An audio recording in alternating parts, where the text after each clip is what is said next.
Hey, what's going on, everybody? This is Kory Woods, your Detroit Lions and Detroit Pistons beat reporter with MLive, and we're here with another interview. And one of the greatest basketball players in NBA history, certainly a Detroit legend, Mr. Isiah Thomas. How are you doing this afternoon? I'm doing great. How are you? I cannot complain. First off, we said we're going to go ahead and get together after the Olympics. I think I would be remiss if I did not talk about the Olympics that just ended. Team USA brought home the gold. Just what were your thoughts on the overall team performance and specifically the play of LeBron James and Stephen Curry? I thought they were great. I thought the way they came together as a team. I thought Grant Hill did a great job putting together the team, and not only did the team come together, but they faced some very steep competition. And I thought that the way they prepared, the way they played, the camaraderie of the team, and to hear Steve Kerr. Excuse me, sorry about that. Hold on one second. No problem. Take care of my. I got a little dog that think he's big. You know how that is. So, but the way Steve Kerr uh, talked about LeBron James and his experience coaching LeBron, and you you never really get a chance to. They always say you don't know a player until you coach him, and to hear Kerr talk about his practice habits, how he competed, his leadership. And, I think this is a generation, all of them are very competitive with each other. But I think when they look back 10 years from now and you start looking at what LeBron James has accomplished in his basketball career, uh, he really has no one that you can compare him to that has impacted the game the way he has and the things that he's done for the game. I mean, he leads in almost every statistical category that we have in basketball in terms of measurement. And, and then when you talk about, the little fella shooting a basketball, I mean, Curry put on the show, not only shooting, but, again, his leadership also. So I love the way that they played, winning the gold medal. And I'm very, very happy for Grant Hill because this is his first time experiencing championship gold medal experiences at the pro level. So I'm very happy for him also. Staying with that for a quick second, you just talked about the greatness of LeBron James and that there is no comparison to him. You know how these sports shows go, the debates of who's ranking where, and the current conversation that I've seen lately has been about where does this last gold medal win place LeBron James in basketball history? Just what are your thoughts on just, kind of expounding upon that? Where do you think that this places him in that greatest basketball player of all time conversation? Because obviously I've seen you before in numerous interviews and you have your own thoughts and opinions on the topic and who's been omitted from the conversation, who should be in it. What are your thoughts on LeBron's ranking in this ever discussed conversation of who the GOAT is? I think when you look at, like I say, he's touched and he leads in almost every statistical category. He's fast Kareem in scoring. I think he's got the most playoff points. Not only that, when you look at the assist column, I know where I stand on the assist record. I think he's past me. I think he's past Magic on the assist record. I mean, so when you talk about passing, scoring, rebound, we've never had a player in the NBA that has touched every statistical category and lead in some of these statistical categories that we're talking about. There's never been another player like him. Now everyone has their favorites, but if the numbers don't lie, the numbers don't lie. and he definitely passes the eye test. So to me, he's the best that I've ever seen from a team standpoint and also a basketball player. There it is. I'm gonna go ahead and first want to get into the current the Pistons, situation. They're rebuilding, and I want to touch on you a little bit more. So first, talking about this current rebuild, we've seen the franchise go through an overhaul this offseason. They dismissed Troy Weaver, brought in Trajan Langdon, who has done a complete overhaul of the front office. They've also dismissed Monty Williams after one season, which where they set the worst record in the franchise history, and now bringing in JB Bickerstaff. Just what are your thoughts of the current overhaul that has taken place this year? I think every year, the word that we as fans and and and people who have, you know, been a part of the organization at one point in time, you the word I always say is hopeful. That's all we can do is hope. That this time around, we have the right mix of people, to get the job done. This team has not made the playoffs since 2019 under former coach Dwayne Casey. They have not won 25 games in a season since that point. Just with the new changes, the free agent acquisitions, and then the trades they made, they brought in Tobias Harris, Malik Beasley, Tim Hardaway Jr. They brought back Simone Fontecchio. They made some solid draft picks. They brought in Ron Holland, Bobby Clintman. Just with these moves they made this offseason, do you think it's fair to expect this team to at least 25 games this upcoming season, trending towards that NBA play-in tournament team? Do you think that's a fair expectation? I mean,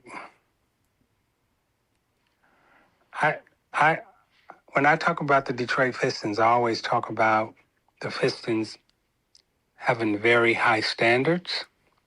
And at one point in time, our goal was to be talked about in the same breath as the Celtics and the Lakers. Clearly, over the last 10 years or so, we've we've fallen dramatically. And I'm to hear you ask a question about winning 25 games is so disheartening and disappointing to me that that's the bar and that's the standard.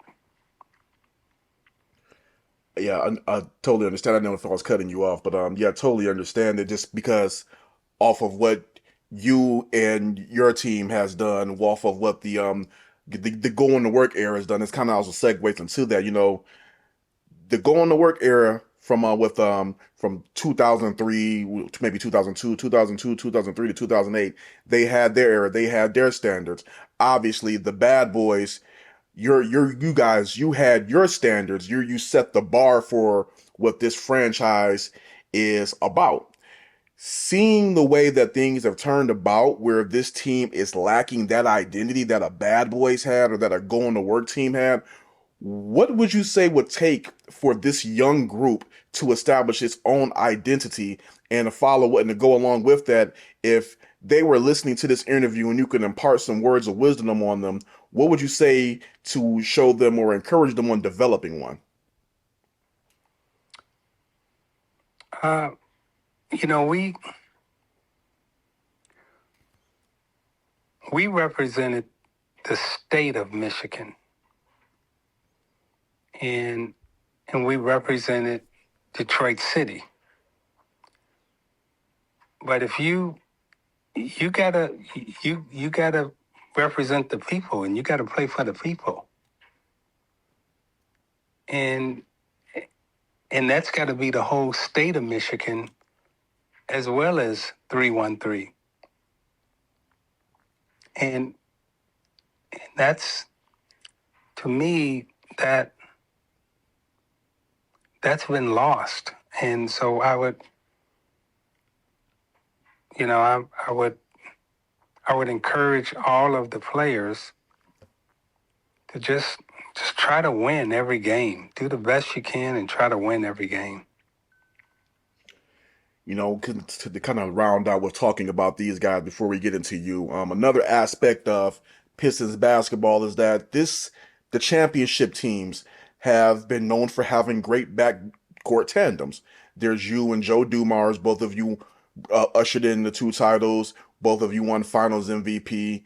There's Chauncey Billups and Rip Hamilton. They were successful in their own right during their time. Now you have a promising, potentially great young backcourt in Cade Cunningham and Jaden Ivey, who they have not had a chance to play yet in the way that they envisioned. Obviously, Cade went down during Ivey's rookie year. Then last year there was some, let's just say some things happened with their playing time together, and they just haven't been able to make it work. With JB Bickerstaff now in here as a unit and these guys together for another year, what do you think could be the potential of those two as a tandem, and what advice could you give them on trying to figure out how to play alongside each other? I, when you talk about the Pistons, at one point in time, what you just described, there was a certain identity and a style of play that we represented, that we brought to the court, and that, all fans worldwide appreciated and understood. Over the last, I guess you would say, 10 years or so, the Pistons have lost their identity and style of play. Now, what do I mean by that? When you talk about the Lakers, right, the Lakers have always been known for their great center play, whether it be Wilt, Kareem, Shaq, and then they have great, small forwards, Elgin Baylor, Kobe Bryant, and then out at the guard position, you go Jerry West, and Magic Johnson was just something out of this world that nobody still hasn't replicated. I mean, good luck finding something like him. But, and then when you look at the Celtics have, their style of play, for years has relatively been the same. Some of the names have changed, but, the people that you put in the Celtics uniform, you look at those guys and you say they're Celtics. Like, as much as we love Kevin Garnett in Minnesota, when Kevin Garnett got to Boston, you said, oh, him and Bill Russell standing there together, oh, that makes a lot of sense. Kevin Garnett is a Celtic. When you look at the Pistons right now, their identity in terms of who would you say is a Piston, they've lost that. And they have to get that back. I mean, when you look at the going to work team, right? If Ben Wallace don't play for the Detroit Pistons, I don't know if his style of play is ever accepted in another city. If Bill Laimbeer doesn't play for the Detroit Pistons, I don't know if his style of play is accepted in another city or another state. So finding the right guys to fit our identity, we were successful in doing that. I don't know if over the last 10 years, they've lost their identity, and now they're following and trying to find a home.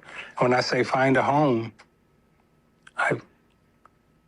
this just is a symbolic thing that just came to mind when I said find a home. The Pistons may be the only team in the NBA right now that don't have their own arena. I'm not sure if that's a fact. You may want to check that out. Yeah, I know they're definitely one of few. I'm definitely looking into that, but I believe they are very much so one of few, for sure. And okay, well, who would the other ones be? Because the Clippers they just got their own place. Yeah, so It's definitely does have a I believe it definitely does have an effect on them not having their own arena. That actually now the kind of like I said, we're gonna kind of go into your career. That actually segue into a question I was gonna get on later, but I mean I think I want to go ahead and bring it up now since you brought up the own arena. Last year you saw the Detroit Lions do right, which a lot of people would agree, and they put the statue of Barry Sanders outside of Ford Field, and Ford Field is the Lions' place. Right now, the Pistons they share an arena with the Detroit Red Wings, and one topic that has come up growing more on social media. It's a topic that I discussed with about a month ago with FS1's Chris Broussard was the Isiah Thomas statue, and when is it coming? Where would it be at? Because of the fact that the Pistons don't have their own arena. Do you feel when you see Barry Sanders get his statue outside of Ford Field, has there been a part of you wondering when the time will come for you to have your statue in Detroit, given everything that you mean to sports in the state of Michigan and the history of the Pistons basketball? I I understand that the Pistons can't do it because they don't own the arena, so they don't have the same power that the Ford family has in terms of honoring Barry in a great way, or that the Illich family would have, with Eiserman. So my only hope is maybe I can get one in Detroit in Hart Plaza or next to the Joe Louis Fist. Yeah. That's the only, but it it it it speaks to where we are or where the Pistons are right now as a team and organization, that some of the things that they may want to do, they really can't do them. Okay. Now I want to go ahead and get into your career for a little bit. These days, again, like I said earlier, sports media is all about list rankings, and one thing that is very apparent when it comes to Isiah Thomas in the city of Detroit, you receive your flowers. You're golden, and you receive your flowers, I believe, outside of the state. But sometimes when you watch these shows or you watch these lists, they tend to bring in outside opinions, things that don't matter about the game of basketball when it comes to discussing your legacy, at least from some of the stuff that I've seen, and your game cannot be denied. But do you feel that, with that being said, do you feel that at times your legacy in the NBA is underappreciated given what you've accomplished? I think we in Detroit, our history, we've always had to fight for what is rightfully ours. And, the three things that I think that, Detroit is known for in terms of the automobile industry. And then when you talk about Motown and music, those two things impacted the whole world, and it still does every day. Every time you jump in a car, you think Detroit. The music that you listen to that's been sampled, you think Detroit. Now, when you watch basketball being played today, particularly at the guard position, where Vinnie Johnson, Joe Dumars, and I did as small guards, playing on the perimeter, the first team to win a championship, back-to-back championships, with pick and roll, perimeter, jump shooting play. That's the NBA offense and the way they play basketball today. So you can't mention basketball evolving without it being pointed back to the Detroit Pistons. Now, we don't get that credit So we have to fight for it. And that's why I say let it be known. And I fight for Detroit. And you see, I fight for Detroit every single day online, on Twitter, Instagram. I let it be known what we stand for and what we did in Detroit.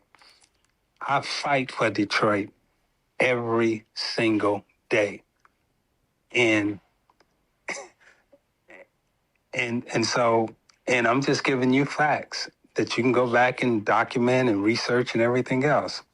Now, when we talk about what we did, it's been cast in all of the stereotypes that we were fighting against as players, as people, and of the city of Detroit.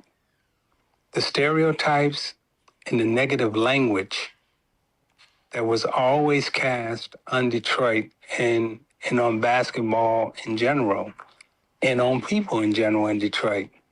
I fight those labels and I fight those stereotypes and even the basketball world today. Now, recently, but again, you talked about it a little bit before, and I'm going to going to circle back to that.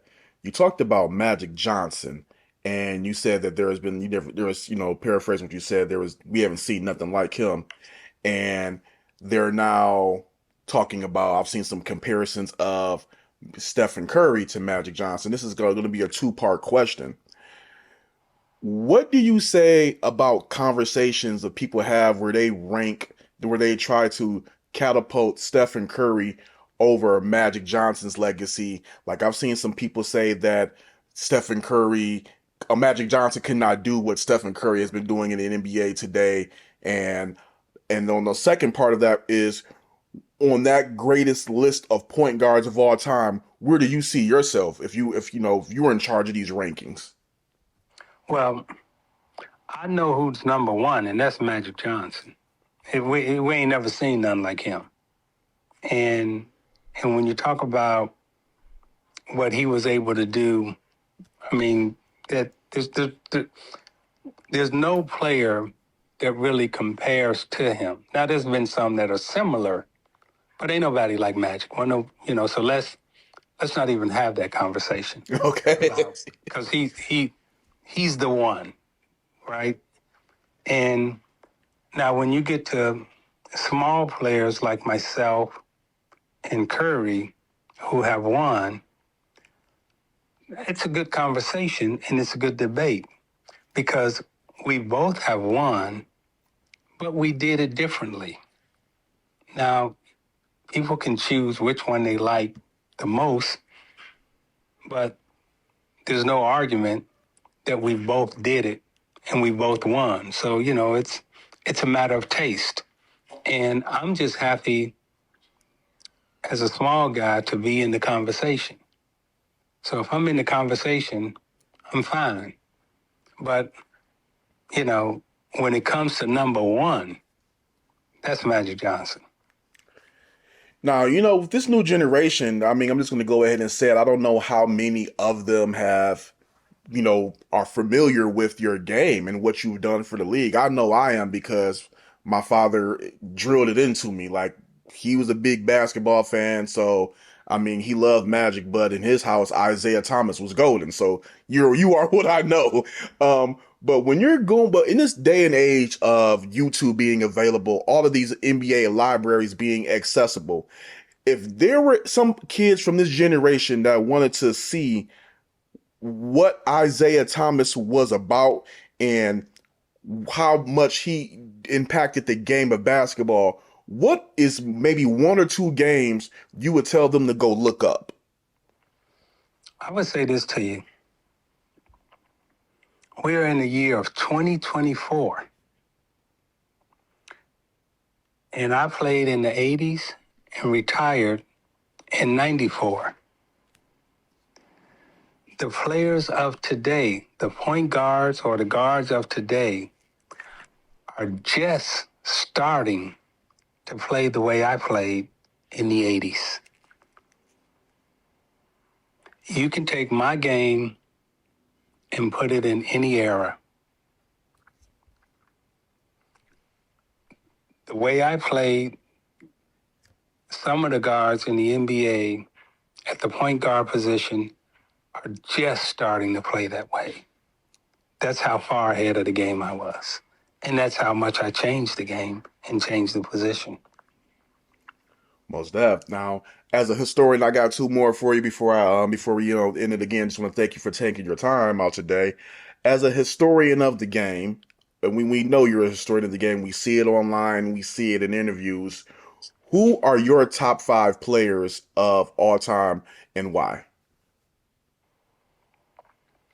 Well, the outliers that they don't want to count and talk about, I talk about them because when you're an outlier, that means you don't count, or Okay. you're not in the equation.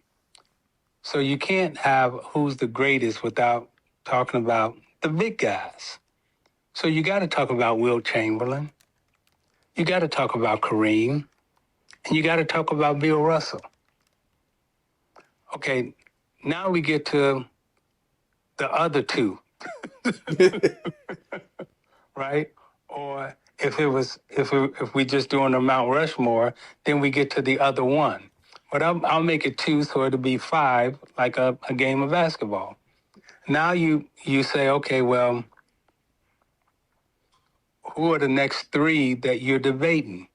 And in my opinion, you're debating LeBron, Kobe, Jordan.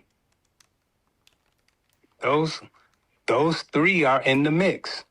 And if you want to add a sixth, when his career is done, and I want everybody to hear me when I say this, when his career is totally over, you're going to quietly look at what Kevin Durant has done and the many young players he's influenced, and all of us are going to be having a totally different conversation about Kevin Durant and his impact on the game, because if he doesn't tear his Achilles and get hurt, who knows where he would be scoring-wise, championship-wise, and everything else.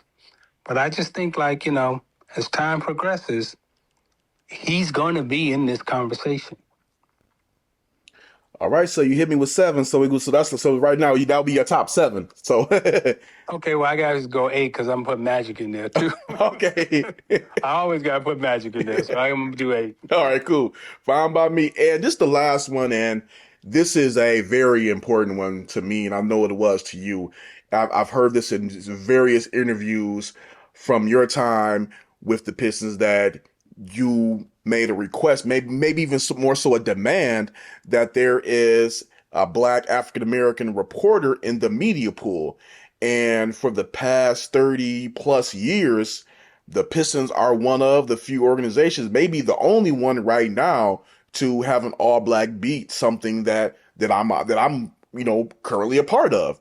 And to see that to this day, from the time that you made that charge, to see that it is still going strong today in Detroit media, that is now turned from at least one or two black reporters to now being an all black beat.